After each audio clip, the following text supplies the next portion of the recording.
안녕하세요. 겨울에 뵀던 김주영입니다. 역사교실 제2탄 1강부터 12강 12번 만나 뵙겠습니다. 일단 조선 후기의 한국사의 쟁점에 대해서 여러분과 같이 살펴보는 시간을 갖도록 하겠습니다.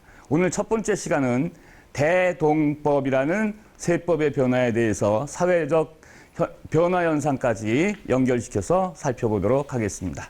자, 보시죠. 전 아시죠? 이런 순서로 강의를 할 거고요. 자, 조선시대 대동법은 과연 무엇이고 어떤 의미가 있는지 지금부터 살펴보도록 하겠습니다.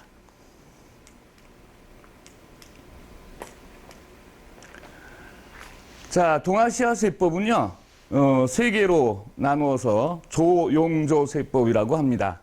한자로 쓰면 이렇게 되는데, 요거는 당나라 시대에 만들어진 세법이 되겠습니다. 가장 앞에 있는 조는 곡식조자죠. 벼화변이 있으니까 곡식조자. 요거는 토지세입니다. 세금을 어디에 붙여? 땅에 붙이는 겁니다. 그래서 그 땅을 이용해서 생산물이 나오면 그 땅 주인이 생산물의 일부를 국가에 바치는 세가 바로 조입니다. 그래서 우리나라에서는 조를 전세, 밭전자를 써서 전세라고 하기도 하고요. 또는 땅지자를 써서 지세라고 하기도 합니다. 자, 가운데 있는 용은요, 세금을 국가에서 어디에 붙이냐면 사람의 몸뚱이에다 붙이는 거예요. 사람의 몸뚱이. 그런데 옛날에는 남녀 차별이 있었죠. 여자 몸뚱이에는 안 붙이고요. 남자 몸뚱이에만 붙이는 거예요. 그러면 16세 이상 60세 이하의 남정네를 정남이라고 하는데, 이 정남의 몸뚱이에는 모두 용이 붙어 있어요. 우리말로 역이라고 그래요. 우리나라에선 역이라고, 중국에선 용이라고 그러는데, 그러면 용이 역이니까 역으로 바꿔서 무슨 역과 무슨 역이 붙었을까요? 노역과 군역이 붙었거든요. 노역은 강제 노동, 임금 없이 1년 360일 중에서 며칠간 국가의 일을 의무적으로 해야 되는 그런 강제 노동이 역이고요. 그 다음에 노역이고요. 그 다음에 지금도 있죠? 군대 나가는 거. 이게 군역입니다. 그 다음에 마지막 조는요, 특산물이에요. 국가에서 필요한 현물 있죠? 이거를 어떻게 해서 사용을 할까요? 국가에서 현물로 걷어서 사용을 해요. 그런데 여러 교재들을 보면 뭐라고 나오냐면요, 특산물을 걷었다 이렇게 나와요. 당연히 특산물일 수밖에 없죠. 왜? 그 물건이 많이 나는 지역에 그 물건을 배정하겠죠. 그러니까 특산물이라고 이름 붙일 수밖에 없습니다. 하여튼 현물을 걷는 거, 이거를 마지막 조라고 합니다. 우리나라에서는 용어를 공납이라고 용어를 쓰지요. 자, 그러면 맨 앞에 있는 조는요, 전세, 용은요, 역, 사람의 몸뚱이에 붙어지는, 그 다음에 마지막 조는 국가에서 필요한 현물을 걷는 것을 이야기를 합니다. 그런데 대동법은 그럼 조용조 중에 어디에 해당될까요? 마지막 조에 해당됩니다. 국가에서 필요한 현물을 직접 걷어서 사용하는 세가 되겠죠. 자, 그런데 이게 어떤 병폐가 있느냐 하면요, 국가 체제가 아주 건강했을 때, 이럴 때는 상관이 없는데, 이 국가 체제가 문란해지면 어떤 병폐가 생겨나겠어요? 오리들이 많이 생겨나요. 오리들이 뭐예요? 탕관오리들. 그래서 국가 질서가 문란할 때는 공무원들이 썩고, 공무원들이 썩으면 권력을 가진 이들이 탐관오리가 돼서 사리사욕으로 착취를 하게 됩니다. 그 방법의 하나로, 예를 들어서 내륙 지방에 공납 현물을 배정하기를 오징어를 배정했어요. 그럼 내륙에서 오징어를 어떻게 구해요? 그렇죠? 그래서 여기는 물고기가 배정됐나 봐요. 우리 마을은 바다가 없는데 내륙 지방인데 물고기를 세금으로 내라니, 공납으로 내라니, 어우 너무합니다. 탕관오리는 내놔. 그럼 백성은 어떻게 할 수밖에 없어요? 예, 바로 물고기 장사하는 사람을 불러서 네가 대신 배정받은 물고기를 납품해라. 그러면 우리가 돈으로 주겠다. 이렇게 해서 대납을 시키게 되거든요. 그러면 비용이 어떻게 되겠어요? 자기 마을에서 나는 어떤 특산물을 내는 것보다 2배, 3배, 5배, 10배 막 이렇게 증가하겠죠? 이게 바로 공납의 폐단입니다. 그래서 이렇게 대신 내게 하는 것을 방납제도라고 하는데 백성들한테는 엄청난 부담으로 작용을 하겠죠. 이게 제목에 나오죠? 방납의 폐단. 그래서 조선시대 때 방납의 폐단을 고치기 위해서 실시된 세법의 이름, 그게 바로 대동법인 것입니다. 자, 대동법은요, 간단하게 설명을 드리면 어떻게 운영되느냐 하면 그 당시에는 쌀이 화폐였죠. 현물 화폐잖아요. 그죠?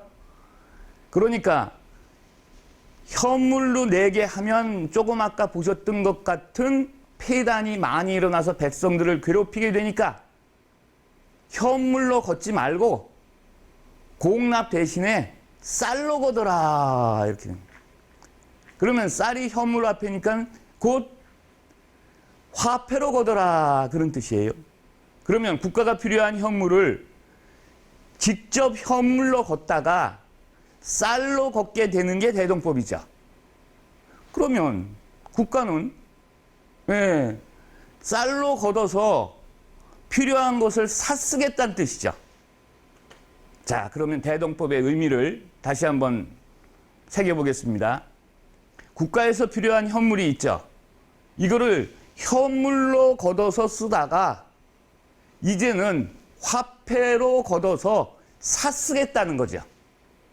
아, 현물로 걷어 쓰는 게 아니라 그 대신에 화폐로 걷어서 샀쓰겠다. 그럼 그 화폐가 뭐냐? 쌀이다. 옛날 현물 화폐니까. 자, 그러면 보세요. 대동세라고 해서 이제 쌀로 걷는 게 원칙인데 배나 동전으로 걷을 수도 있습니다. 그래서 지방관청에서 걷어가지고 중앙의 선해청으로 보내요. 그러면 선해청에서는 지금 나라에서 필요한 물건이 현물로 들어온 게 아니라 어떻게 들어왔어요? 미포전, 다시 말해서 현물 화폐나 금속 화폐로 들어왔죠. 화폐로 들어왔습니다. 그러니까 이 화폐를 공인한테 주면서 야, 내가 10,000냥 줄 테니까 국가에서 필요한 볼펜을, 그 당시엔 붓이죠. 국가에서 필요한 붓을 8,000냥어치를 납품을 해. 그러면 이 공인이라는 상인은 어마어마하게 좋은 거죠. 땅 짓고 헤엄치는 상인이죠. 국가에서 10,000냥 받아. 그래가지고 8,000냥어치 붓을 구매를 해. 좋은 거를. 그래가지고 국가한테 납품을 해. 그러면 뭐가 보장돼요? 자기의 이익이 2,000냥 보장받고 하는 거죠. 오, 괜찮네. 아주 신뢰 있는 장사를 하게 되는 것이 공인계층입니다. 그래서 그 당시에 상인들은요, 대동법 실시되자마자 선해청에서 공인 모집 그러면 수백 대 1이야. 쫙 모여가지고 줄 섰겠죠. 선정되면 떼돈 버는 게 보장돼 있으니까. 그러면 그 당시 선해청은 지금으로 말하면 뭐가 될까요? 국가에서 필요한 물건을 사들이는 조달청이 되겠죠. 조달청의 조선시대 이름이 선해청이다. 이렇게 아시면 아주 쉽죠. 자, 그러면 공인이라는 새로운 상인들이 나타났죠. 공가라는 것은 그 물건을 구입하는 구입비를 국가에서 공인한테 주고 국가는 시장에 가서 사가지고 그 물건을 선해청에 납부를 하면 되는 겁니다. 아주 좋네요. 저도 조선시대 후반기에 대동법 실시 이후의 상인이라면 공인에 한번 선정되도록 도전을 해볼 의사가 있습니다. 자, 이렇게 운영하는 거거든요. 아시겠죠? 쉬워요. 국가에서 필요한 물건을 현물로 걷어서 쓰다가 그 병폐가 많으니까 보관, 수성 이런 병폐가 많으니까 이제는 화폐로 걷어서 공인을 시켜서 사서 쓴다. 그런데 이러한 세법 제도의 변화 하나가 사회를 왜 변화시키고 어떤 역할을 했을까요? 도대체. 예. 자, 넘겨보겠습니다. 모든 법이라는 게 한번 어명으로 결정이 돼서 이제 어명으로 대동법을 전국적으로 실시하거라 그러면 일거에 그냥 전국에다 실시가 돼야 정상이잖아요. 그런데 문제는 대동법 실시는 처음부터 경기도부터 시작돼서요 전국적으로 실시되는 과정까지 기간이 100년 걸려요. 한꺼번에 실시되지 못하고 도별로 단계적으로 실시돼서 100년이나 걸린다는 것은 무슨 뜻일까요? 대동법 실시에 반대 세력이 엄청나게 많다는 거죠. 그것도 백성층이 아니라 법을 위반하는, 법을 집행하는 일반 사대부층, 즉 높은 고위 관직자들, 벼슬아치들, 땅을 많이 가지고 있는 대지주들, 이런 사람들이 극도로 실시를 반대했다는 뜻입니다. 그러면 왜 반대를 했을까요? 왜? 세금의 부담이 늘어나니까 반대를 했죠. 가진 자의 세금이 부담이 늘어나고, 가진 자의 세금의 부담이 늘어나고, 가난한 농민들, 토지 없는 농민들의 세금이 경감되거든요. 왜냐고요? 예. 그거는 조금 이따 자료 나오면 다시 도표를 통해서 보기로 하고요. 이렇게 금방 말씀드렸듯이 이렇게 달라요.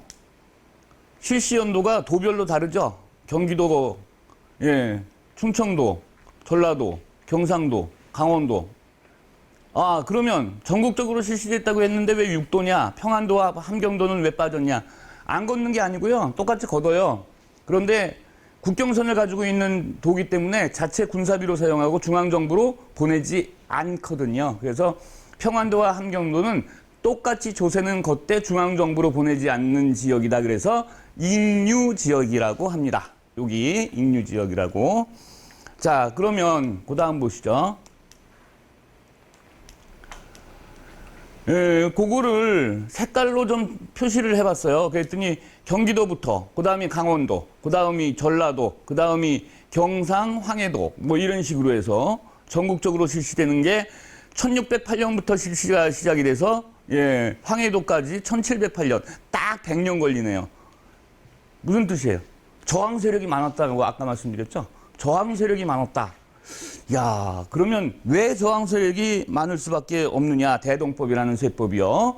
왜 사회를 바꿀 수밖에 없었느냐 하는 건데, 예, 여기서 이제 나옵니다. 대동법의 의미를 한번 보시죠. 첫째, 특산물을 거둘 때는요, 공납이라는 이름으로 특산물을 거둘 때는 한 20가구 정도 있는 한 마을이라고 생각해 보세요. 그러면, 예, 물고기 100마리가 부과가 되면은 호가 20호기 때문에 가구로 호라고 그러죠. 호가 20호기 때문에 100마리 나누기 20호, 그래서 한 가구당 몇 마리씩 책임지면 돼요? 5마리 내면 되죠. 한 가구당. 그러면 20가구 중에서는 20호 중에서는 토지가 많은 대지주도 있을 거고요. 토지가 작게 가지고 있는 자영농도 있을 테고요. 토지란 거는 전혀 없는 소작인도 있겠죠. 그럼 부자가 많아요? 가난한 사람이 많아요? 가난한 사람이 많죠. 부자보다는요. 자, 그 빈부의 차이에 관계없이 똑같이 한 가구당 물고기 5마리만 내면 되죠. 그러니까 고래등 같은 기와집에 사는 대지주도, 예, 물고기 5마리 내면 되고, 아주 뭐 찢어지게 사는 가난한 소장민도 물고기 5마리를 지주하고 똑같이 내면 되죠. 예, 사는 거는 틀린데 똑같이 내는 거. 그런데 그러면 대동법은 어떻게 되느냐? 그 대신에 그렇게 똑같이 내는 게 아니라 토지 소유 결수대로 면적별로 내는 거죠. 그러니까 토지를 1결 가지고 있는 지주는 1년에 12마를 내거든요. 12두. 우리말로 말. 그 다음에 2결을 가지고 있는 지주는 곱하기 2니까 24도 1년에. 그래서 36도, 48도. 그러면 대지주는 예를 들어서 100결을 가지고 있다. 그러면 1결당 12도니까 100결이면 120도, 1200도. 연 1200도의 세금을 내야죠. 부자일수록 많이 내네요. 또 땅이 기준이라 땅이 많을수록 많이 내네요. 그런데 땅 없는 사람은요. 토지 결수가 0이야. 그러면 12도 곱하기 0, 0이잖아요. 안 내는 거잖아요. 아, 부자하고 가난한 사람하고 똑같이 내다가 세금을.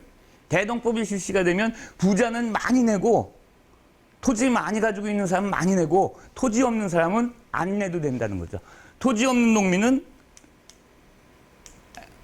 토지 없는 농민은 면제네요. 와, 막 박수 쳐야 될 상황인데. 공납이라는 세금을 면제받은 거잖아요. 그런데 지주는요. 토지를 소유하고 있는 사람은요. 면적 1결당 1년에 12도, 12말. 옛날로 하면 한 가마니 2말을 내야 돼요. 그러면 10결을 가지고 있는 사람은요. 120도, 12가마니죠. 12가마니를 1년에 세금으로 내야 돼요. 엄청 늘어났죠, 지주가. 누가 반발하겠어요? 지주들. 대지주들이 힘이 가장 센데 이 사람들이 가장 반대를 많이 한 세법이 대동법이고 가장 열렬히 환영한 사람 누구겠어요? 토지 없는 소장민들. 열렬히 환영했겠죠. 좋은 세법이에요, 나쁜 세법이에요? 아주 좋은 세법이죠. 그런데 예나 지금이나 힘 있는 사람, 돈 있는 사람이 반대는 더한다. 그런가요? 자, 이렇게 좋은 세법이에요. 그러면 그 사회에 미치는 영향은 또 어떤 게 있느냐. 일단 대동법이 실시되면요. 국가가 필요한 물건은 다량이죠. 붓 하나를 사도 다량으로 구매하잖아요. 관복을 맞추더라도 다량으로 필요하잖아요. 그런데 기존에는 걷어 썼죠. 국가가 필요한 물건을 직접 걷어 쓰다가 이제 대동법이 실시되면 화폐로 걷어서 사서 쓰게 되는 거죠, 국가가. 사서. 그러면 국가가 신뢰도를 가지고 사기 시작을 하면 민간에서 상업이 발달할까요? 침체할까요? 훨씬 발달하죠. 화폐의 신뢰도도 늘어나서 상평통보라는 화폐가 전국적으로 유통되는 계기가 되기도 하고요. 상인들이 힘을 받아서 장사를 활발하게 할 수 있고요. 그 다음에 공인으로 선정이 되면 떼돈을 벌어서 대자본을 축적한 대상인들이 될 수 있잖아요. 그럼 상업 발달에 가장 근간이 되는, 근본이 되는 조선 후기의 세법의 변화 그러면 바로 대동법이죠. 대동법 실시 이후에 조선 후기의 상업은 굉장한 발달을 하게 됩니다. 그 다음에 상업만 발달하느냐. 자, 공인이 나타나서 이거 한문으로 바꿔야 되는데 실은 이 PPT 다 만들어 가지고 저장하다가 휴지통에 날려가지고 다시 만들었어요. 그래서 요거를 한자로 변환해야 되는데 다칠 공자 사람 인자입니다. 변환이 안 됐네요. 애교로 봐주실 수 있죠. 그래서 이 공인의 등장은 상업 발달에 큰 영향을 미쳤고요. 그 다음에 상업 그러면은 상품을 파는 사람이잖아요. 상품을 파는 일이잖아요. 그러니까 그 상품에는 두 가지가 있죠. 하나는 농산물, 그 다음에 공산물. 농산물은 땅에서 재배를 해서 수확을 하면 되는 건데 농민들이 상품을 만들어내면 되는 건데 수공업, 공산품은 기술자들이 만들어내는 제품이잖아요. 그러면 수공업이 발달할까요? 안 할까요? 하겠죠. 왜? 상업이 발달하면 상품이 많아져야 되는데 그 상품 중에서 공산품이 있기 때문에 손으로 만드는 어떤 기술이 들어가는 공산품이 많이 필요하잖아요. 그래서 이거를 다량으로 사들여가지고 국가에 납품을 해야 되는데 공인들이 그렇게 한꺼번에 다량으로 사기 위해서는 어떻게 해요? 예를 들어서 갓을 만든다 그러면요. 갓을 납품해야 돼. 그러면 갓 공인이요. 제주도로 내려가요. 말총으로 만드는 갓이 가장 고급 제품이니까. 이게 말총으로 갓을 만들 수 있는 갓 기술자들, 갓밭이죠. 다 모아요. 한 마을에. 그리고 돈을 먼저 줘요. 뭘 사라고? 원료인, 재료인 말총을 사라고. 그럼 말총을 샀죠. 그래서 만들어요. 그래서 그 돈 준 공인한테, 즉 상인한테 납품을 해요. 그러면 나머지 잔금이 또 주어져요. 수공업자들 안정적으로 수공업 제품을 만들 수 있죠. 왜? 판로가 정해져 있기 때문에. 그런데 여기서 한 단계만 더 나가고 끝날게요. 기술력이 좋은 사람은 기술력이 나보다 못한 사람이나 나나 똑같이 임금을 받죠. 이익을 나누죠. 그거 아깝단 말이야. 그래서 공인이 내려와서 돈 먼저 줄게. 지난번 같이 만들어서 나한테 전부 납품해. 그런 형태의 수공업을 선대제 수공업이라고 그러거든요. 상인의 돈을 받아서 재료를 사가지고 만들어서 상인한테, 주문자한테 주는 거를 먼저 돈을 대여받았다 그래서 선대제 수공업이라고 하는데, 기술력이 좋은 사람은 당신 돈 나 안 받을 거야.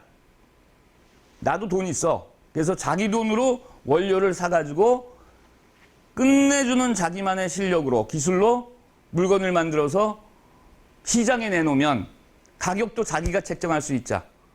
한 사람한테 납품 안 해도 되죠. 시장에 자유롭게 팔 수 있죠. 그러면 더 많은 돈을 벌게 되겠죠.